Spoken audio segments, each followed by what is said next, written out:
Okay, let's unpack this. For months now, I think anyone watching the AI space has noticed this. This stark and honestly kind of worrying divergence. You're talking about the gap. Exactly. The performance gap between the big closed source models, your GPT-5s, your Gemini 3.0 Pros, and the entire open source community. It's a real gap, and it's been widening. Proprietary systems have been on this steeper, almost frightening acceleration curve, especially with complex reasoning. And that's the thing. It really boils down to, what, 3 core issues the open models have been struggling with? That's what the source material points to. First, there's just architectural inefficiency. They struggle with long context. Second, a lack of computational investment in that crucial post-training phase. Refinement part. The refinement part, exactly. And finally, they just lag in generalization, particularly when you try to get an AI agent to use tools effectively. Which brings us to DeepSeek-V3.2.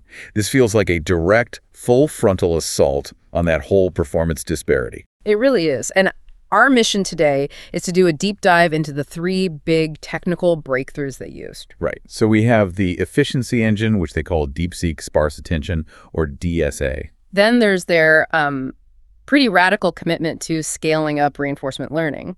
And finally, this massive pipeline they built to just generate complex agent training data from scratch. And you have to start with the hook, the big result that got everyone's attention.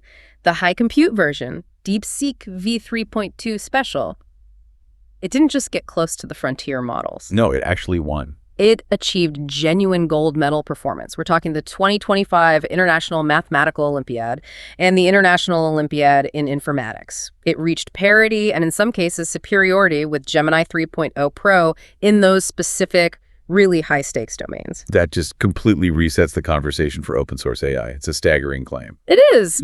But, as you said, intelligence is worthless if you can't afford to run it. So we have to start with efficiency because the sources really stress that the old vanilla attention is what's killing scalability. It's the existential bottleneck. Yeah. Yeah. If you remember how these models work, they use traditional attention.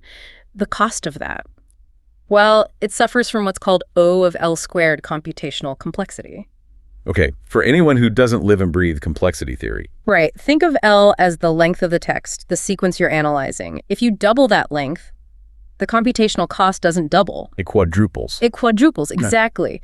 And that is the definition of prohibitive. It just makes these long context scenarios, reading a whole book, analyzing a huge code base, it makes them economically impossible to scale. So the open models are always stuck in this trade-off. Constantly. Context length versus cost. And DeepSeek's fix is this DeepSeek Sparse Attention, DSA.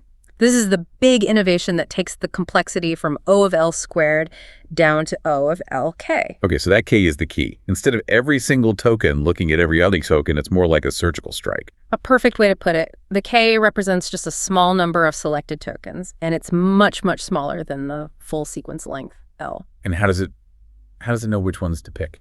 So the DSA prototype has 2 really clever parts. First, there's what they call a lightning indexer. A lightning indexer. Yeah. Think of it as a small, super fast little brain in the model that computes a quick relevance score. Its only job is to figure out which parts of the context are most likely to be important for what comes next. So it's not guessing. It's making a very quick, educated prioritization. Precisely. And then the second component kicks in, the fine-grained token selection mechanism. This part only retrieves the actual data, the key value entries, for the top tier scores that the indexer found. So it's like searching a library by instantly knowing the exact shelf and book you need instead of scanning every single title in the building. That's a great analogy, yeah. It's incredibly efficient. So what does this actually mean in hard numbers? What's the real-world impact on cost? Well, the data from DeepSeek, when they ran this on each 800 GPUs, it showed a huge end-to-end speedup. The cost per million tokens for DeepSeek V3.2 in long sequence decoding is, well, it's multiples cheaper than its predecessor, V3.1 Terminus. Which was using the old dense structure. Right, and that massive cost difference, that's the foundation for making these powerful open models economically viable for everyone. Okay, but the crucial question, did they trade performance for speed? Because usually when you make something sparse, you create blind spots. That's the most beautiful part of this. No performance regression. In fact, on some key tests, it got better. Really? Yeah, it matched the ELO scores of the old dense model in Chatbot Arena. But on dedicated long context benchmarks like AA, LCR3, and Fiction.live bench, the new sparse V3.2 actually outperformed the old one. How is that possible? It seems like the specialized selection mechanism is sometimes just better at filtering out the noise and focusing on the important long-range connections than the brute force dense approach ever was. So they got faster, cheaper, and in some cases even smarter at the very tasks it was designed for. Exactly. It's a huge win. Okay, so that addresses the first efficiency. Let's pivot to the second one. The computational investment in that post-training phase. Historically, open models would have this great tree training, but then they'd skimp on the refinement. Right. If pre-training gives the model its book smarts, its general knowledge, then post-training, which is mostly reinforcement learning, or RL, that's what teaches it to be useful, safe, and to follow instructions. And DeepSeek's strategy here was just radical. It was. They allocated a post-training compute budget that was more than 10% of the pre-training cost. 10% of the pre-training cost. I mean, given the scale we're talking about for pre-training, that is an absolutely colossal amount of hardware and time just for refinement. It is. It's a massive commitment.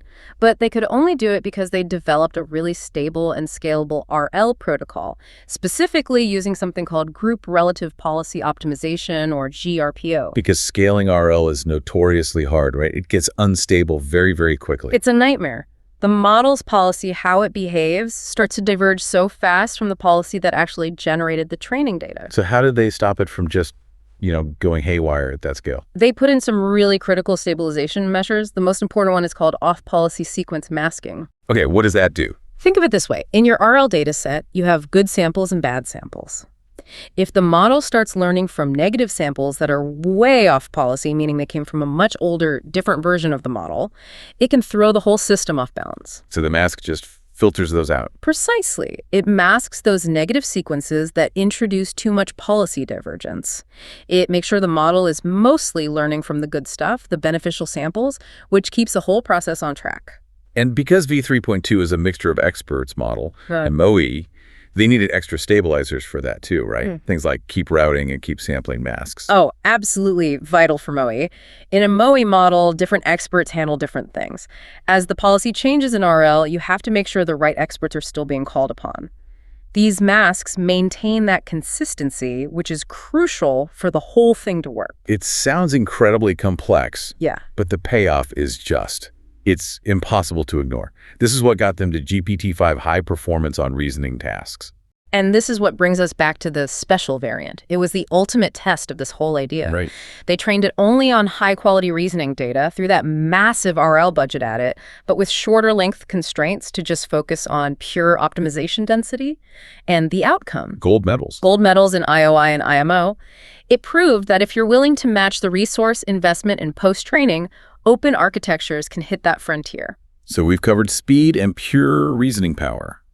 But speed and smarts don't matter if the model can't actually do things. Let's tackle that final hurdle, the agent gap.